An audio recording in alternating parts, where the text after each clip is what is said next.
नारायणं नमस्कृत्य नरं चैव नरोत्तमं देवीं सरस्वतीं व्यासं ततो जयमुदीरये। शान्ताकारं भुजगशयनं पद्मनाभं सुरेशं विश्वाधारं गगनसदृशं मेघवर्णशुभाङ्गं लक्ष्मीकान्तकमलनयनं योगविद्यार्णगम्यं वन्दे विष्णु भवभयहरं सर्वलोकैकनाथं। बोलो भागवत भगवान की जय, बोलो व्यास भगवान की जय, बोलो परीक्षित महाराज की जय। प्रिय भक्तजनों, आज की कथा में हम आपको पंचम स्कंद के द्वितीय अध्याय की कथा सुनाएंगे, जिसमें कि प्रियव्रत के पुत्र आग्नेत्र के चरित्र का वर्णन सुनाया जाएगा। कल की कथा में हमने आपको सुनाया था मनु जी के दूसरे पुत्र प्रियव्रत की कथा का वर्णन सुनाया था। तो सभी भक्तजन हमारी श्रीमद् भागवत महापुराण की कथा को बड़े श्रद्धा भाव और प्रसन्नचित्त मन से सुने। जो भक्त हमारे चैनल पर नए आए हैं, जिन्होंने अभी तक हमारे चैनल को सब्सक्राइब नहीं किया है, वो हमारे चैनल को सब्सक्राइब करें, वीडियो को लाइक करें और कमेंट में ओम नमो भगवते वासुदेवाय, जय श्री कृष्ण, राधे राधे अवश्य लिखें। आइए भक्तों, कथा को प्रारंभ करते हैं। बोलो भागवत भगवान की जय। श्री सुखदेव जी कहते हैं, पिता प्रियव्रत के इस प्रकार तपस्या में संलग्न हो जाने पर राजा अग्निद्र उनकी आज्ञा का अनुसरण करते हुए जम्बूद्वीप की प्रजा का धर्मानुसार पुत्रवत पालन करने लगे। एक बार वे पितृलोक की कामना से सत्पुत्र प्राप्ति के लिए पूजा की सब सामग्री जुटाकर सुर सुंदरियों के क्रीड़ा स्थल मदराचल की एक घाटी में गए और तपस्या में तत्पर होकर एकाग्र चित्त से प्रजापतियों के पति श्री ब्रह्मा जी की आराधना करने लगे। आदिदेव भगवान ब्रह्मा जी ने उनकी अभिलाषा जान ली, अतः अपनी सभा की गायिका पूर्वचित्त नाम की अप्सरा को उनके पास भेज दिया। आग्नेत्र के आश्रम के पास एक अति रमणीय उपवन था। वह अप्सरा उसी में विचरने लगी। उस उपवन में तरह तरह के सघन तस्वीरों की शाखाओं पर स्वर्णलताएं फैली हुई थी। उन पर बैठे हुए मयूरादि कई प्रकार के स्थलचारी पक्षियों के जोड़े सुंदर बोली बोल रहे थे। उनकी सरजाद स्वर युक्त ध्वनि सुनकर सचेत हुए जल कुक्कुट, कारंडव एवं कलहंस आदि जल पक्षी भांति भांति से पूजने लगते थे। इससे वहां के कमल वन से सुशोभित निर्मल सरोवर गूंजने लगते थे। पूर्व चित्त के विलासपूर्ण सुललित गतिविधि और पाद विन्यास की शैली से पद पद पर उसके चरण नुपुरों की झनकार उठती थी। उसकी मनोहर ध्वनि सुनकर राजकुमार आग्नेत्र ने समाधि योग द्वारा मूंदे हुए अपने कमल कली के समान सुंदर नेत्रों को कुछ खोलकर देखा तो पास ही उन्हें वह अप्सरा दिखाई दी। वह भ्रमरी के समान एक एक फूल के पास जाकर उसे सूंघती थी तथा देवता और मनुष्यों के मन और नयनों को आह्लादित करने वाली अपनी विलासपूर्ण गति, क्रीड़ा चापल्य, लज्जा एवं विनय युक्त चितवन, सुंदर वाणी तथा मनोहर अंगावयवों से पुरुषों के हृदय में कामदेव के प्रवेश के लिए द्वार सा बना देती थी। जब वह हंसकर बोलने लगती तब ऐसा प्रतीत होता मानो उसके मुख से अमृत में मादक मधु झर रहा है। उसके निश्वास के गंध से मंदांध होकर भौरे उसके मुख कमल को घेर लेते। तब वह उनसे बचने के लिए जल्दी जल्दी पैर उठाकर चलती तो उसके कुचकलस वेणी और करधनी हिलने से बड़े ही सुहावने लगते। यह सब देखने से भगवान कामदेव को आग्नेत्र के हृदय में प्रवेश करने का अवसर मिल गया और वे उनके अधीन होकर उसे प्रसन्न करने के लिए पागल की भांति इस प्रकार कहने लगे। मुनिवर, तुम कौन हो? इस पर्वत पर तुम क्या करना चाहते हो? तुम परम पुरुष श्री नारायण की कोई माया तो नहीं है?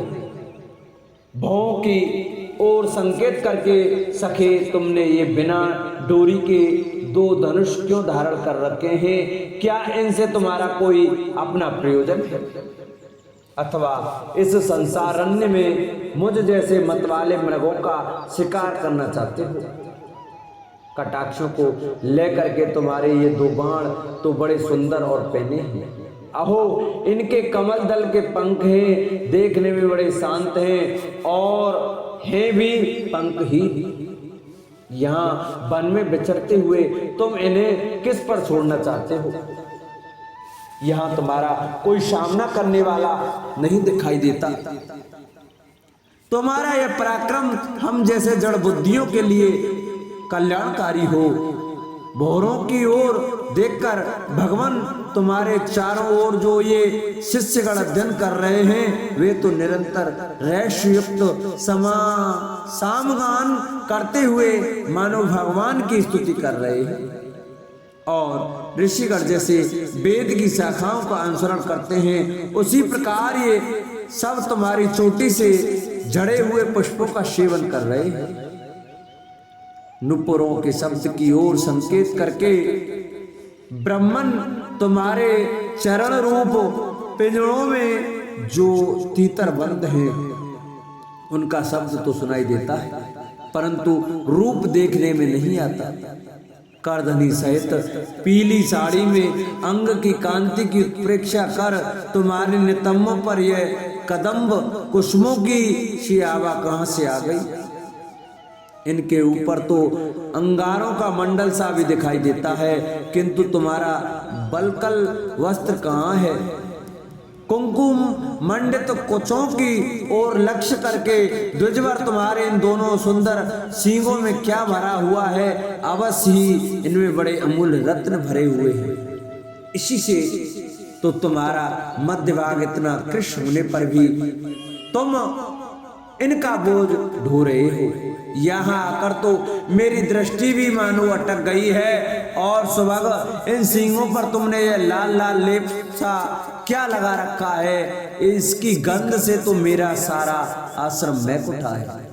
मित्रवर, मुझे तो तुम अपना देश दिखा दो जहाँ के निवासी अपने वक्र स्थल पर ऐसे अद्भुत अवयव धारण करते हैं जिन्होंने हमारे जैसे प्राणियों के चित्तों को क्षुब्ध कर दिया है तथा मुख में विचित्र हाव भाव, सरस भाषण और अधरामृत जैसी अनूठी वस्तुएं रखते हैं।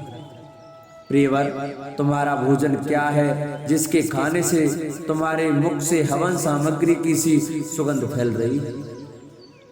मालूम होता है तुम कोई विष्णु भगवान की कलाई हो, इसलिए तुम्हारे कानों में कभी पलक न मारने वाले मकर के आकार के 2 कुंडल हैं। तुम्हारा मुख एक सुंदर सरोवर के समान है, उसमें तुम्हारे चंचल नेत्र वैसे कांपती हुई 2 मछलियों के समान, दंड पंक्ति हंसों के समान और घुंघराली अलकावली भौरों के समान शोभायान है।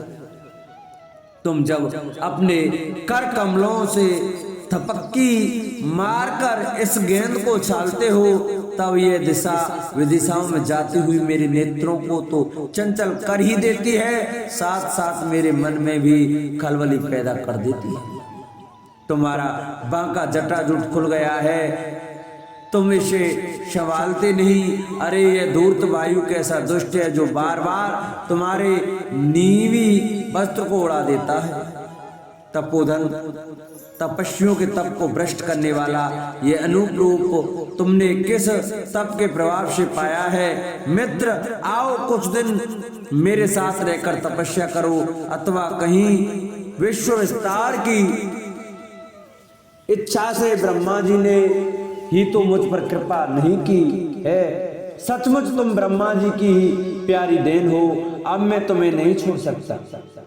तुम में तो मेरे मन और नयन ऐसे उलझ गए हैं, अन्यत्र जाना ही नहीं चाहते। सुंदर सिंहों वाली, तुम्हारा जहां मन हो मुझे भी वहीं ले चलो। मैं तो तुम्हारा अनुचर हूं और तुम्हारी ये मंगलमयी सखियां यहाँ भी हमारे ही साथ रहें। श्री सुखदेव जी कहते हैं, राजन, अग्निद्र देवताओं के समान बुद्धिमान और स्त्रियों को प्रसन्न करने में बड़े कुशल थे। उन्होंने इसी प्रकार की रतचातुर्यमयी मीठी मीठी बातों से उस अप्सरा को प्रसन्न कर लिया। वीरवान, समाज में अग्रगण्य अग्निद्र की बुद्धि, शील रूप अवस्था, लक्ष्मी और उदारता से आकर्षित होकर वह उन जम्बूद्वीपाधिपति के साथ कई हजार वर्षों तक पृथ्वी और स्वर्ग के भोग भोगती रही। तदंतर नरवर अग्निद्र ने उसके गर्भ से नाभि, किमपुरुष, हरिवर्ष, इलाव्रत, रश्यक, हिरण्यमय, कुरु, भद्राश और केतुमाल नाम के 9 पुत्र उत्पन्न किए। इस प्रकार 9 वर्ष में प्रति वर्ष एक के क्रम से 9 पुत्र उत्पन्न कर पूर्वाचित्त उन्हें राजभवन में ही छोड़कर फिर ब्रह्मा जी की सेवा में उपस्थित हो गए। ये अग्निद्र के पुत्र माता के अनुग्रह से स्वभाव से ही सुडोल और सबल शरीर वाले थे। अग्निद्र ने जम्बूद्वीप के विवाह करके उन्हीं के समान नाम वाले 9 वर्ष भूखंड बनाए और उन्हें एक एक पुत्र को सौंप दिया। तब वे सब अपने अपने वर्ष का राज्य भोगने लगे। महाराज अग्निद्र दिन दिन भोगों को भोगते रहने पर भी उनसे अतृप्त ही रहे। वे उस अप्सरा को ही परम पुरुषार्थ समझते थे, इसलिए उन्होंने वैदिक कर्मों के द्वारा उसी लोक को प्राप्त किया जहाँ पितृगण अपने सुकृतों के अनुसार तरह तरह के भोगों में मस्त रहते हैं। पिता के परलोक से जाने पर नाभि आदि 9 भाइयों ने मेरु की मेरु देवी प्रतिरूपा उग्र दंत्री, लता, रम्या, श्यामा, नारी, भद्रा और देववीति नाम की 9 कन्याओं से विवाह किया।